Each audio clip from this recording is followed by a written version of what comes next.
அஸ்ஸலாமு அலைக்கும் வரஹ்மத்துல்லாஹி வபரகாத்துஹு. இப்போ இது என்னோட 7வது வகுப்புக்கான பதிவு.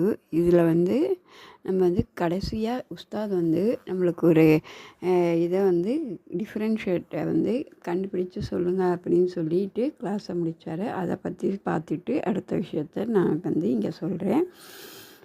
என்னென்னா, ஒரு விஷயத்தை நம்ம ஆழ்ந்து கவனிக்கிறப்ப தான் அதில் நம்மளுக்கு நிறைய விஷயம், நிறைய தகவல், ஞானம், அதை பற்றிய நிறைய கூடுதல் வரலாற்று செய்தி எல்லாமே கிடைக்கும். அப்போ ஒரு 2வது அத்தியாயம் 126வது வசனத்தில் ஹாதா பலதன் ஆமீனா அப்படின்னு வருது. இதுக்கு என்ன அர்த்தம்னு பார்த்தோன்னா, ஒரு நகரத்தை உருவாக்கு அப்படிங்கிற அர்த்தத்தை இந்த இடத்துல வருது. அதே 14வது அத்தியாயம் 35வது வசனத்தில் ஹாதல் பலதன் அப்படின்னு வருது. பலதன் அப்படின்னு ஒரு சின்ன எழுத்து மாறினாலே அந்த மீனிங்கே அது என்னென்னா, உருவாகி இருக்கிற நகரத்தை டெவலப் பண்ணுங்க அப்படின்னு சொல்கிற மாதிரி, பாதுகாப்புங்க அப்படின்னு சொல்கிற மாதிரி அந்த வசனத்தோட மீனிங் வருது. இது ரெண்டுக்கும் ஒரு சின்ன வித்தியாசம்தான். ஆனால் மீனிங் ரெண்டுலேயுமே கொஞ்சம் மாறுது. அது மாதிரி இதுலேருந்தே நம்மளுக்கு தெரியுது, குரான் அல்லாஹ்வுடைய வார்த்தை தான். இது அல்லாஹ்வால் மட்டும்தான் இப்படி சொல்ல முடியும் அப்படிங்கிறது நம்மளுக்கு தெரியுது. இது நம்ம எந்த கோணத்தில் சிந்திச்சு பார்த்தாலும் இது எதையுமே நம்ம லாக் ஆகிற மாதிரி யாராலையுமே இப்படி பேச முடியாது. எந்த ஒரு பெரிய அறிஞராக இருந்தாலும் எவ்வளோ புத்தகங்கள், கதை புத்தகங்கள், நாவல்கள் எப்படி எழுதினாலும் பேசினாலும் அதில் இந்த மாதிரி மிஸ்டேக்குகளை தவிர்க்கவே முடியாது அவங்களால. இதுலேருந்தே நம்மளுக்கு தெரியுது, இது குரான் இறைவனுடைய வார்த்தை அப்படிங்கிறத தெளிவாக நம்மளுக்கு நல்லா புரியுது. ஒரு துறையில் இருக்கிறவங்களுக்கு தான் அந்த துறையில் இருக்கிற நுணுக்கங்கள் நல்லா தெரியும். இப்போ உதாரணத்துக்கு எடுத்துக்கிட்டிங்கன்னா, ஒரு சினிமா நம்ம சினிமாவை பார்ப்போம். அதில் நம்மளுக்கு இருக்கிற அந்த நுணுக்கங்கள், அந்த ஆச்சரியங்கள் அவ்வளோவா நம்மளுக்கு தெரியாது. அதே ஒரு சினிமா எடுக்கிறவர்களுக்கு தான் அந்த துறையில் இருக்கிற அந்த சினிமாவில் இருக்கிற நுணுக்கங்கள், அவங்க எப்படி எடுத்திருக்காங்க, எப்படி டிஃப்ரெண்ட்டாக எடுத்திருக்காங்களா, நல்லா பிரமிக்கிற மாதிரி எடுத்திருக்காங்களா அப்படிங்கிறது அவங்களுக்கு தான் தெரியும். அப்படி எந்த ஒரு துறையிலையும் சரி, விஞ்ஞானத்துறையாக இருந்தாலும் சரி, அரசியலாக இருந்தாலும் சரி, கல்வித்துறையாக இருந்தாலும் சரி, எந்த துறையிலையுமே அந்தந்த துறையில் நல்ல எக்ஸ்பர்ட்டாக இருக்கிறவங்களுக்கு தான் அதோடைய நுணுக்கங்கள் தெரியும். அதில் இருக்கிற ஆச்சரியங்கள் எல்லாமே தெரியும். நம்ம மேலோட்டமாக பார்க்குறப்ப நம்மளுக்கு அவ்வளோ அறிவு இருக்காது அதுக்குள்ளார. அது மாதிரி தான் நம்ம திருக்குரானும் நல்ல நுணுக்கமாக பார்த்தா தான் அதுக்குள்ளார எவ்வளவு அறிவு சார்ந்த விஷயங்கள், எவ்வளவு மாற்றங்கள் இருக்குது, அது நம்மளுக்கு எப்படியெல்லாம் சொல்லுது, வழிகாட்டுதுங்கிறது அப்போ தான் நம்மளுக்கு உணர முடியும். அதை நம்ம ஆழ்ந்து சிந்தித்து படித்தா தான், தனிமையில் உட்காந்து சிந்தித்தா தான் அதில் இருக்கிற நுணுக்கங்களை நம்ம தெரிஞ்சு அது எல்லா பயனும் பெற முடியும், வாழ்க்கையிலையும் மாற்றத்தை கொண்டு வர முடியும். இதுக்கு உதாரணமாக இப்போ நம்ம ஒரு வசனத்தை பார்க்கலாம். குரான்லேருந்து அல்லாஹ் தேனீக்களை பற்றி ஒரு வசனமே ஒரு சூறாவே இறக்கி வச்சுருக்கான். அதில் சில வசனங்களில் அல்லாஹ் தேனீக்களை பற்றி பேசுகிறான். ஆனால் தேனீக்களை பற்றி 1970லேருந்தே நிறைய ஆய்வு முடிவுகள் வந்துகிட்டே தான் இருக்குது.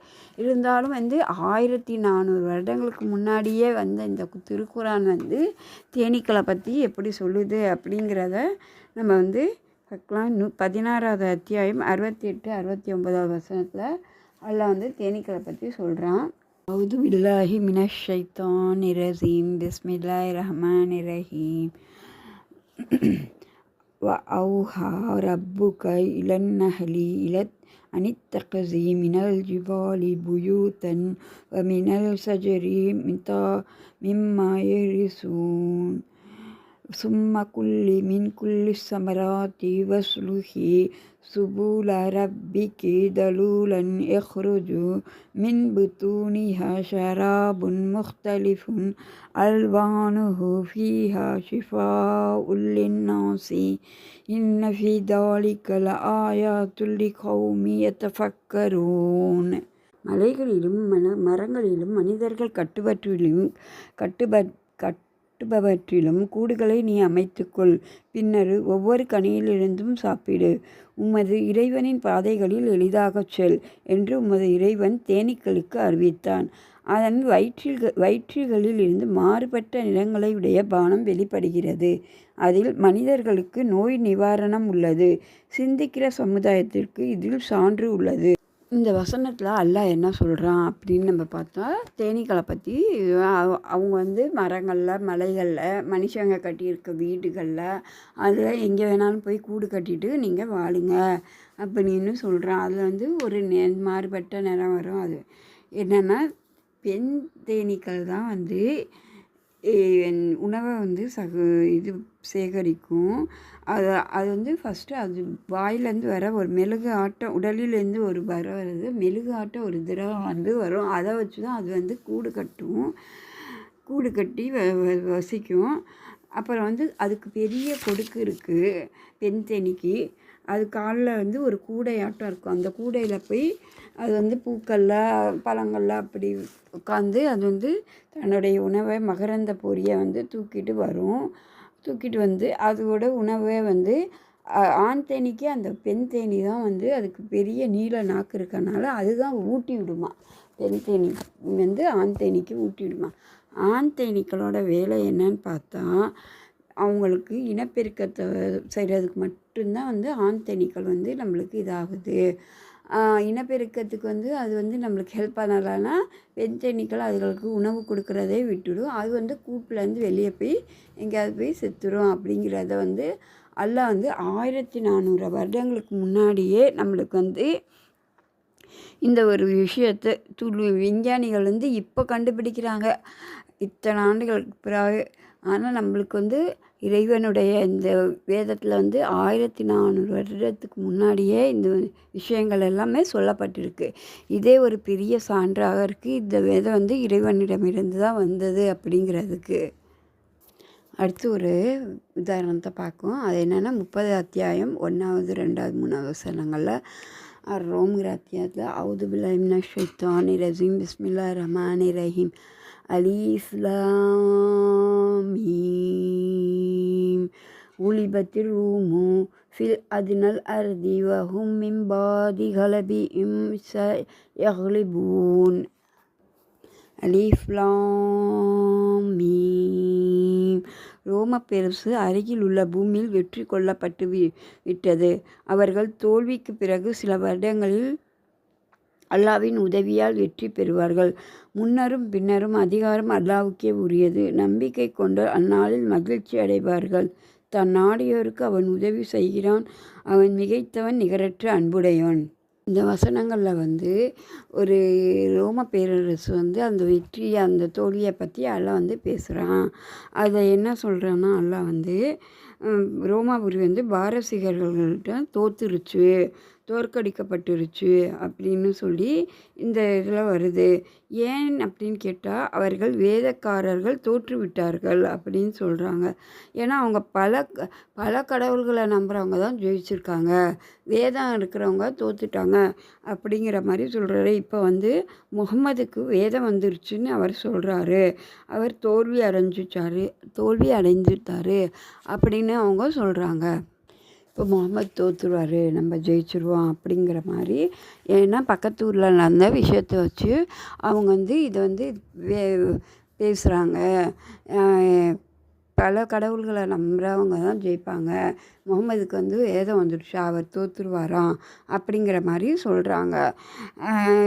அல்லாஹ் என்ன சொல்கிறான், இன்றைக்கி தோத்துட்டுவோம், நாளைக்கு ஜெயிப்பாங்க அப்படிங்கிறத அல்லாஹ் சொல்கிறான். இதுக்கு அல்லாஹ் பயன்படுத்துகிற வார்த்தை பில்கிற வார்த்தையே அல்லாஹ் அதுக்கு என்ன அர்த்தம்னா, 10க்கு கீழே உள்ள நம்பரை தான் சொற்ப ஆண்டுகளில் ஜெயிச்சிருவோம் அப்படிங்கிறதுக்கு தான் அந்த பில்லுங்கிற அந்த வார்த்தையை யூஸ் பண்ணுறாங்க.